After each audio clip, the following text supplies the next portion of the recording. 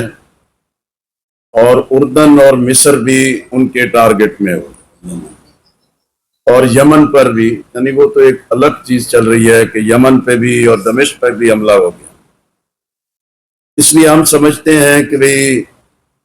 اقوام متحدہ میں اس پوری مدت میں کئی مرتبہ اجلاس ہوئے اور امریکہ نے ایک ظالمانہ طریقے سے اسے ویٹو کیا،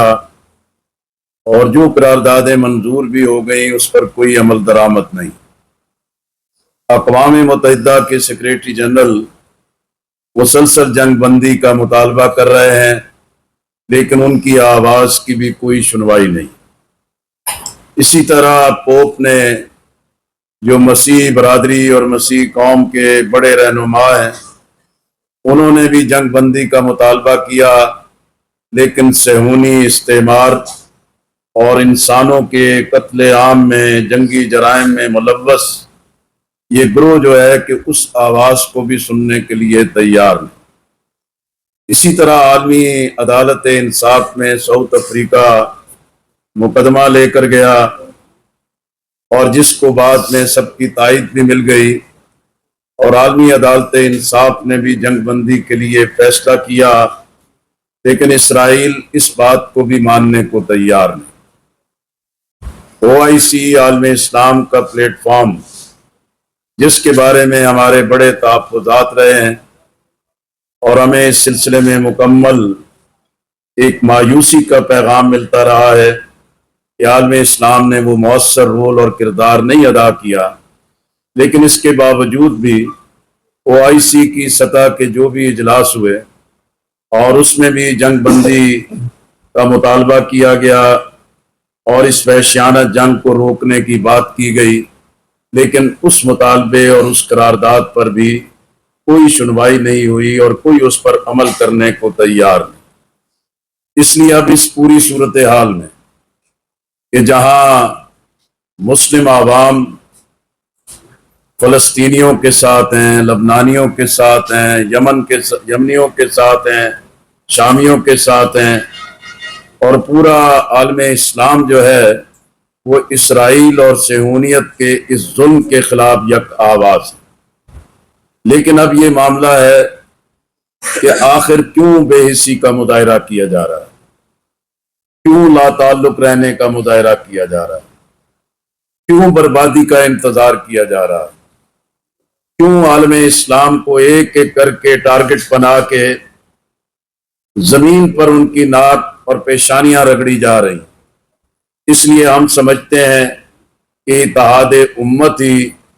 اس وقت عالم اسلام کا سب سے بڑا محافظ ذریعہ ہے، اور اسی طرح عالم اسلام کو تقسیم کر کے ایک ایران کا پول بنا کے اور ایک سعودی عرب کا پول بنا کے، اور اب یہ بات بالکل عیاں اور واضح ہو گئی ہے، دونوں کے خلاف جو بھی جذبات استعمال ہوتے ہیں اس کے نتیجے میں عالم اسلام کمزور ہوتا ہے، ملت اسلامیہ کو رسوائی ملتی ہے، بے گناہ انسانوں کا قتل عام ہوتا ہے، اور پوری دنیا میں عالم اسلام ایک بڑی آبادی، بڑے جغرافیائی محل وقوع اور بڑے وسائل، بڑی معدنیات، تیل کی طاقت اور تمام اقتصادی طاقت کے باوجود آج دنیا میں عالم اسلام کے لیے ایک بڑی رسوائی کا سامان پیدا کر دیا گیا. اس لیے ہمارا موقف ہے کہ عالم اسلام کے پاس اور عالم اسلام کے پلیٹ فارم کو متحرک کرنے کے سوا کوئی چارہ نہیں۔ اب یہ وقت آ گیا ہے کہ بھی سیاسی بنیاد پر بھی اور فوجی اور دفاعی بنیاد پر بھی اور اقتصادی بنیاد پر بھی ایک مشترکہ حکمت عملی وقت کا ایک اہم ترین تقاضا ہے، اور ہم دنیا بھر کے مسلم حکمرانوں سے مطالبہ کرتے ہیں کہ اب یہ بے حسی اور بے غیرتی اور یہ لا تعلقی کا سلسلہ ختم ہونا چاہیے، اور بلا تاخیر ایک مؤثر ترین اقدامات ہونے چاہیے۔ اسی طرح آج ٹیکنالوجی کا جو ایک بدترین استعمال ہے وہ ہمیں اسی بات کا پیغام دے رہا ہے کہ عالم اسلام تعلیم کی بنیاد پر بھی، ٹیکنالوجی کے اعتبار سے بھی اور تحقیق کے میدان میں بھی دشمن کے مقابلے میں اپنے آپ کو طاقت بنائے اور اپنی قوت کا راستہ اختیار کرے۔ اسی طرح ہم سمجھتے ہیں کہ الٹیمیٹلی پاکستان جو ایک ایٹمی صلاحیت رکھتا ہے وہ ان قوتوں کا ہدف ہے، لیکن ایسے ماحول میں پاکستان کا افغانستان سے تعلقات کی کشیدگی اور ایران کے بارے میں ایک سرد موری کے جو تعلقات کے روش ہے، رویہ ہے، یہ پورے خطے کے لیے ایک بہت ہی خوفناک شکل اختیار کر رہا ہے، اور ہم سمجھتے ہیں کہ پاکستان، ایران اور افغانستان کے مضبوط اور پائیدار تعلقات ان حالات میں اس پورے خطے کے عوام کے لیے تحفظ کے لیے ناگزیر ہیں، اور ہم سمجھتے ہیں کہ تینوں ممالک کی جو قیادت ہے، جو علماء کرام ہیں، جو اکابرین ہیں، جو سیاسی قیادت ہے، وہ اس اہمیت کو تسلیم کرے اور اپنے اقدامات کے لیے آگے بڑھے۔ اب یہ وقت آ گیا ہے، انفراسٹرکچر موجود ہے، اقوام متحدہ کی قراردادیں اور فیصلے بالکل واضح ہیں، عالمی عدالت انصاف کے فیصلے بالکل واضح ہیں، لیکن اسرائیل کی جو غنڈہ گردی ہے، بدماشی ہے اور انسانوں کے قتل عام کی جو روش ہے یہ نہیں رک رہی۔ اس سلسلے میں اسلامی ممالک کو یک آواز ہونا ہوگا۔ ملی یکجہتی کونسل کی جماعتوں نے اسی بات کا فیصلہ کیا ہے کہ ہم اسرائیل کو جو ایک ناجائز ریاست ہے، عالمی امن کے لیے ایک ناسور کی حیثیت رکھتا ہے، اور اس کا وجود پوری دنیا کے لیے ایک بڑے خطرات کا ایک بہت بحرانی اور ایک بدترین کیفیت کا حامل ہے۔ اس لیے اسرائیل کی ناجائز ریاست کسی صورت میں بھی تسلیم نہیں کی جا سکتی، اور اس کے سامنے سرنڈر کرنا اور اسے تسلیم کرنا یہ حقیقت میں ظلم کو انسانوں پر مزید ظلم بڑھانے کے مترادف ہوگا، ایک لائسنس دینے کے مترادف ہوگا۔ اس لیے ہم سمجھتے ہیں کہ اقوام متحدہ میں وزیر اعظم پاکستان میاں شہباز شریف صاحب نے مسئلہ کشمیر پر، مسئلہ فلسطین پر اپنا موقف پیش کیا، اور جس کے بارے میں اب ان کا دعویٰ ہے کہ آج ان کی آواز پر سب لوگ ایک بہترین باتیں کر رہے ہیں، لیکن ہم سمجھتے ہیں کہ ان کے خطاب میں فلسطین کے مسئلے کے حل کے لیے دو ریاستی فارمولہ ایک کمزور موقف ہے، قائد اعظم علیہ الرحمہ کی طے شدہ پالیسی سے انحراف ہے، اور پاکستان کے 25 کروڑ عوام کا فلسطینیوں کے ساتھ جو ایک محبت کا اور گہری محبت کا رشتہ ہے یہ اسے کمزور کرنے کے مترادف۔ اگر فلسطین کے حوالے سے یہ موقف اختیار کیا جائے گا تو پھر پاکستان کشمیر کے مسئلے پر بھی نشاندہی کر رہا ہے کہ وہ فاشسٹ مودی اور ہندوستان کے فاشسٹ اقدامات کے سامنے بھی یہ سرنڈر کرنے کے لیے تیار ہے۔ اس لیے ہم سمجھتے ہیں کہ کشمیر کے مسئلے کا حل بھی حق خود ارادیت ہے، اور اقوام متحدہ کی قراردادوں اور فیصلوں پر عمل درآمد کی شکل میں ناگزیر ہے، اور فلسطین فلسطینیوں کا ہے۔ ارض انبیاء یہ مسلمانوں کا، فلسطینیوں کا آزادی کا منبع اور حق ہے، اور انہیں اس بات سے کوئی بھی محروم نہیں کر سکتا۔ ملی یکجہتی کونسل نے اسی بات کا فیصلہ کیا ہے، اور ہم تمام علماء، تمام خطیب حضرات اور تمام ائمہ مساجد سے اپیل کر رہے ہیں کہ 4 اکتوبر کو پورے ملک میں، لبنان میں جو خون ریزی ہو رہی ہے، اور اسی طرح لیڈرشپ کو ٹارگٹ بنا کے جو شہید کیا جا رہا ہے، اس حوالے سے تمام مساجد سے اتحاد امت کا، وحدت کا، یکجہتی کا آواز اٹھنی چاہیے، اور ظلم اور جبر اور انسانی قتل کے خلاف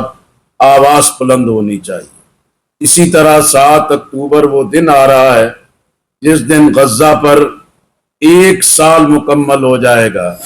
کہ اسرائیل نے آبادیاں تباہ کر دی ہیں، اور دنیا کی سب سے بڑی جیل غزہ میں محصور لوگوں کو قتل و غارت گری کا شکار کر دیا ہے، لیکن اس کے باوجود فلسطینیوں کا عزم اور ان کے نوجوانوں کی مزاحمت اسی طرح سلامت ہے جس طرح پوری دنیا میں بیداری کی لہر پیدا ہوئی، مسلم بھی، غیر مسلم بھی، یونیورسٹیاں بھی، کالج بھی، نوجوان بھی، اور دنیا بھر کے دانشور جس طرح بیدار ہو کے فلسطینیوں کے پشتبان بن کے کھڑے ہوئے،